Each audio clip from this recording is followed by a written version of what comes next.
Another fantastic question in, Richard. Richard Worker, our resident lawyer. I have a trust, but do not really understand it. Do I still need it?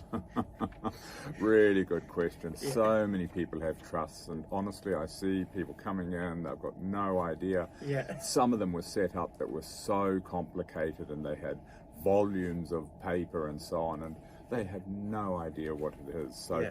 And so this industry sort of grew up where people transferred their asset, their main home, into a trust.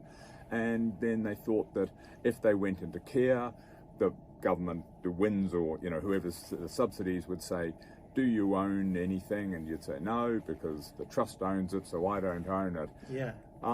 And so a lot of people were set up in trusts, which they just don't understand. So whether you need it is a question that probably you need to talk very closely to your family about, but also get advice from your lawyer or your accountant. A lot of trusts simply sit there, they own a home, and people don't really, they feel uncomfortable. And a lot of people say, look, I don't own anything. I want to own my own house. The trust owns it. It's a personal issue as well. Yes. So it really depends. I mean, it's a difficult question to sort of just to give a definitive statement on. But I talk to the clients. I talk it through with them and sort of say, well, you have the trust, you spent some money setting the trust up, the property's in trust, so, maybe if it's not causing you any angst, then maybe you keep it. On the other hand, if you're not that comfortable, maybe you get rid of it if that's the case there.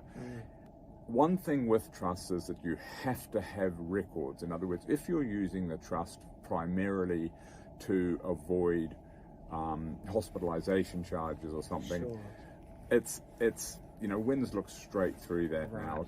Have a talk to a lawyer or, as I say, an accountant, but a trusted advisor, and you just work your way through it and then make a decision. A lot of people just set up trusts. They didn't know why they'd set them up. They don't understand them. They're uncomfortable with them. And if you're more comfortable not having it, then possibly the answer is yes, get rid of it. Yeah. Richard Worker from the legal team, thank you so much for your time this morning.